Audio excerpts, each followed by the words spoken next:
Right, everyone. Thank you so much for being here on another edition of our franchise sales and marketing trends. This is for December 2025. It'll be our last one of the year. And as folks are loading in here, I'd just like to say thank you again for hanging with us for another year. We're coming up on 6 years of doing this session in almost every month. There might have been a month here or there we missed, but in general, we've been doing that for 6 years. So just like to open this by saying thank you, thank you, thank you. So grateful for your participation and regularly being here. Also, if I don't get a chance to say Merry Christmas, Happy New Year, and Happy Holidays to all of you that as you tune in and watch this. And our session today, and by the way, for those of you that are new to us here or just joining us for the first time, want to say thank you as well. This is our Franchise Your Business podcast and webinar series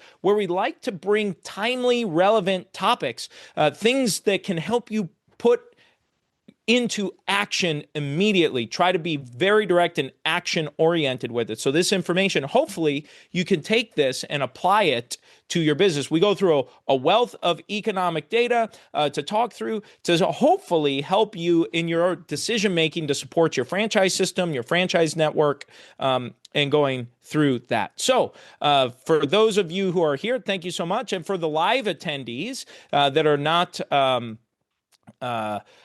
not attending in person, what I'd like to do is just for those of you that are live, I should say, please feel free to raise your hand, ask questions. Happy to support you with this. So let's go ahead and I will share my screen and we will start this program. Maybe. Okay, so our first report that I always like to share is from the Institute for Supply Management.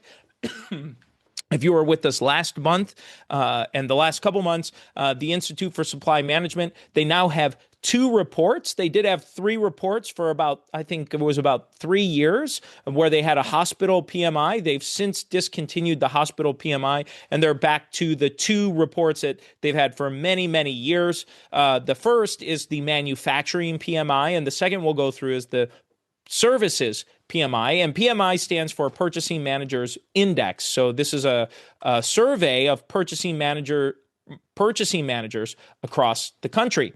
Okay, so here is our first report, and this was put together by, this analysis was completed by Susan Spence, and the heading reads, Manufacturing PMI at 48.2%. And it reads, the U.S. manufacturing sector contracted in November for the 9th consecutive month after 2 months of expansion, preceded by 26 months of contraction. The manufacturing PMI registered 48.2% in November, a 0.5 percentage point decrease compared to 48.7% recorded in October. Of the 5 sub-indexes that directly factor into manufacturing PMI, 1 is in expansion territory, the same number as in October. So essentially, when we take a look at this, you can, if you're not looking at this live on the screen, you can see that it reads for the manufacturing PMI, manufacturing economy break-even line is 50%, while the overall economy break-even line is 42.3% on this index report. So you can see we're hovering between the manufacturing break-even and the economy break-even. And to me, it just means, in my opinion, that things are, maybe stale or stagnant. They're just kind of there. It's not growing. It's contracting a little bit, but we're feeling this in the overall economy. Could be if manufacturing was growing, we'd start to feel that a little bit better. Manufacturing tends to be a leading indicator. So to me, what does this say? Well, over the next, call it maybe 6 to 12 months, it seems like it's kind of flat and going to stay kind of flat. And so for you and your franchise system, your franchisees, it's just something to be thinking about to say, well, just gear up. We might have another year similar to what we've seen this year. And you can see back in 2024, it was much lower, or not much lower, but it was, in general, you can see a typical trend line. It was less, maybe at the last quarter, it started trending up, but in general, it was pretty flat. And this year is pretty flat, although this year seems like it's just above where it was in 24, and 24 looks like it was just above where it was in 23. So just slow ratchet up, just a slow ratchet, slow ratchet, slow ratchet.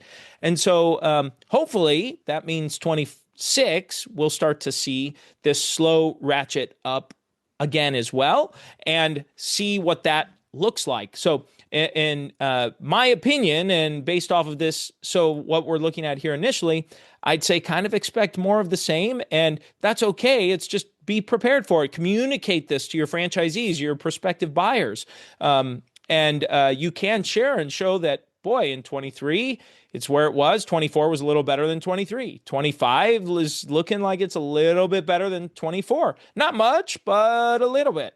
Okay. Next up is the services PMI, and the services PMI is a report put together by Steve Miller, and the heading reads Services PMI at 52.6%, and it reads, in November, the services PMI registered 52.6%, a 0.2 percentage point increase compared to the October reading of 52.4%. A reading above 50% indicates the services economy is generally expanding. Below 50% indicates it is generally contracting. So here we have a positive reading, and it was a slight increase from the previous month, and it's trending up. So we saw the first half of the year, we saw kind of this trend down. So the last half of 2024, it started kind of trending up. Then it peaked, and then 2025, you kind of see this first half of the year was kind of trending down. It leveled out right at about break even. 50% was the services economy break even line here. And now it's starting to trend up a little bit again. So what do we take out of this? Again, I think it's very similar to what we were looking at with the manufacturing PMI.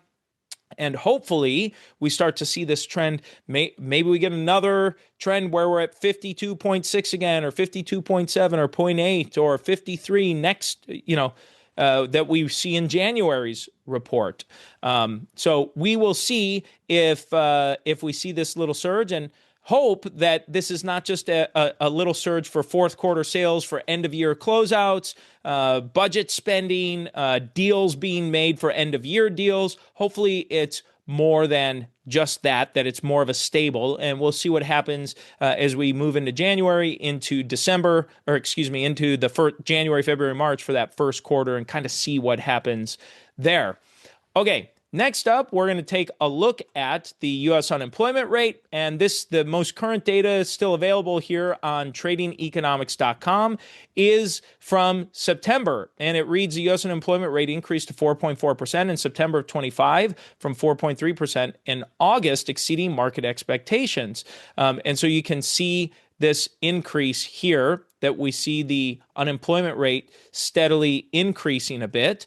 And I know there's been talk of, are these ghost job openings and things like that. So I don't know exactly what's going on there, but we'll have to see if you've been reading other news sources and seeing that. I don't know what to quite make out of it. But in general, the unemployment rate is hovering between around that 4.5%. If I zoom out to a 10-year, we can look on here. If you see post-COVID, it really bottomed out around 2022 into 2023. And then we saw a steady increase starting to happen again in 24 into 25. So we're seeing this kind of tick up, versus looking back at 2016, we saw a steady decline. It was at 5% in 2016. So, just kind of keep things in perspective. October of 2015, it was 5%. And in September of 2025, it's 4.4%.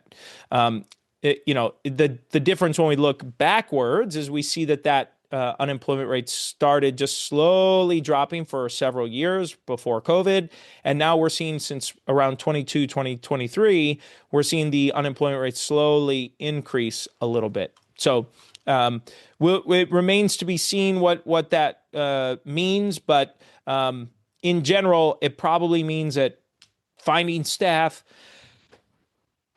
is, it's going to be a little bit easier to find folks today than it was 2 years ago in finding staff for your business. Okay, let's take a look at the inflation rate. So this is for the U.S. inflation rate, and this is from September as well. This was the most recent updated data here. I'm refreshing here. Yeah, and part of this is the U.S. government. They with the shutdown that happened. What was that? A month or two ago.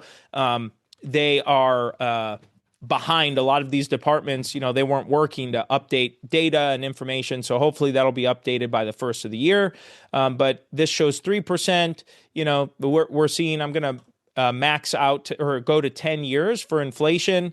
And you can see the giant increase post-COVID and then increasing. But remember, these inflationary numbers, as I always like to emphasize, these compound on the previous year. So this is 3% over September of 2024. So it was 3% in September of 2025. So let's go to September of 2024. Well, in September of 2024, it was 2.4% over September of 2023, which was 3.7%, which was over, 3.7% over what it was in, September of 22, which was 8.2%. All of this is compounding, okay? And so to me, when you think of this, if you are in franchise marketing, franchise sales, every month that ticks by with any form of inflation, your money is worth less. In my opinion, it's kind of this dirty little secret of inflation that people feel. You feel it in your budgets, but it's hard to explain. Well, the reason it's hard to explain is because what you could buy for $1 last year, your $1 last year and in September of last year only buys 97 cents this year. That's why we continue to feel that pinch. So that's the key thing to be thinking about, and as you're going through it. So for franchise sales, franchise marketing, you want to be thinking about, okay, how can I be talking to my franchise buyers about this, or to your franchisees about talking with their customers, or maybe even purchasing inventory now versus later? Because the unfortunate reality is the way that inflation is going, it's unlikely we see price decline. It'd be nice, it'd be wonderful, but it's unlikely we're going to see that, in my opinion, in any near time future. So, encouraging them to, if you're going to buy something, it's likely going to be, you're going to get more value for your dollar today than you will tomorrow and next month and the month after that and next year and 2 years from now. Okay. Next up is the surveys of consumers from the University of Michigan. We're going to take a look at the Index of Consumer Sentiment. I'm going to click on this 10-year report here, and you can see this most recent report. I'll zoom in a little bit so it's easier to read, but you can see that we are it looks like we are below the lowest number in the last 10 years, and the lowest number happened in mid-year of 2022. Now, the interesting thing was, if we go back to our report on, was that unemployment? If we go back to our unemployment report, we can see that unemployment kind of peaked at its lowest number around that same time period. So I'm not saying there's a causation there, but I just think that's an interesting note to see that we saw things tick up there. So maybe I don't know what that means, but I just think that's interesting. So we saw that consumer sentiment start to increase, and then mid-year, when likely when those tariffs talk all started, first quarter, early second quarter of this year, we saw consumer sentiment drop for the unknown. We just don't know what's going to happen, what it means, etc.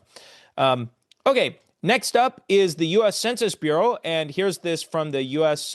This is from census.gov. It says the U.S. Census Bureau is updating its economic indicator release calendar in coordination with other agencies and the Office of Management and Budget to address the impacts of the recent collapse of federal funding. We'll provide the updated release schedule as soon as it becomes available. For more information, you can click here. Okay, so we're going to take a look at the business formation statistics, which fortunately for us came out literally today.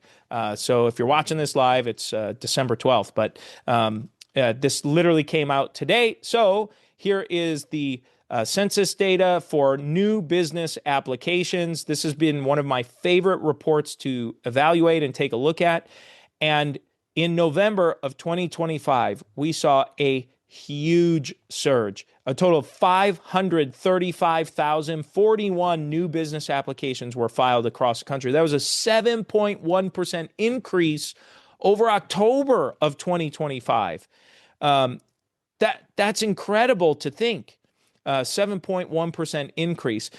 So over 500,000 new businesses started. So for franchisors, alert, if you're wondering, are people interested in starting businesses? The answer is yes. This just reaffirms the entrepreneurial spirit. The American entrepreneurial spirit is alive and well, and people are starting businesses. So are they all buying franchises? No. But some of them are, and some of them are considering franchises. So be aware that people you're talking to in the franchise sales perspective, in my opinion, you need to assume they're starting a business, whether it's your franchise or something else. They're going to be doing something. Startup sentiment is on their mind. Okay, next up, we're going to take a look at some recent franchise data that's been released. I really like this number here. This was about startup sentiment, which I think is important, speaking of sentiment. And this says startup sentiment. This is from franchiseinsights.com, and it reads startup sentiment rebounds in November. This is a report by Michael Alston in Franchise Insights that was released December 3rd of this year. It says the headline reads 64.3% of prospects agree now is a good time for startup. Now, when we look at September, that was around 40 some percent. And in September, or I should say October, let's see here. It says, I'll just read it from the report. It says December 3rd, 2025, business buyer surveys in the last week of November 2025 showed 64.3% of persons exploring ownership agree or strongly agree that now is good time for startup, up dramatically from October, which was 43.9%. This is despite consumer confidence dropping sharply in November's Confidence Board survey, which has been trending down over the last several months. So despite the overall consumer sentiment declining that we saw from the University of Michigan, we're seeing that new business ownership sentiment is increasing. Okay. Here's another fun fact that this came out this week by Franchise Insights. Is by Michael Alston for Franchise Insights. This came out December 10th. And it says, despite best practices, spam is a factor in your franchise lead generation. And it reads, despite following best practices for franchise lead generation and nurturing to reach qualified buyers, sales teams face massive interference from the torrent of spam emails, texts, and calls directed to anyone with a pulse. It says the 2025 Spam Statistics Report by Orbit Media and Question Pro is chock full of nuggets explaining why it is getting ever harder to reach individuals through the primary contact channels. The report is worth reading, and below are a few salient points for franchise sales teams. So here are some of the insights that were pulled out in discussed in this report. It says, in repeated Franchise Insights survey, email is the best channel for making an introduction and availing franchise prospects to additional information based on their own preferences. Sadly, in the Orbit study, 24% of respondents say that 30 to 50% of all emails they receive are spam. And worse, 39% say that more than 50% of emails received are spam. That is a giant number to think that roughly we add those two together. What is that? 40. So that's about 63% are saying 63% of respondents, almost 2/3 of them are saying that 30% or more of all their emails are spam. Although I shouldn't be too surprised when I think of my own inbox, especially for some of my long standing personal emails that I have.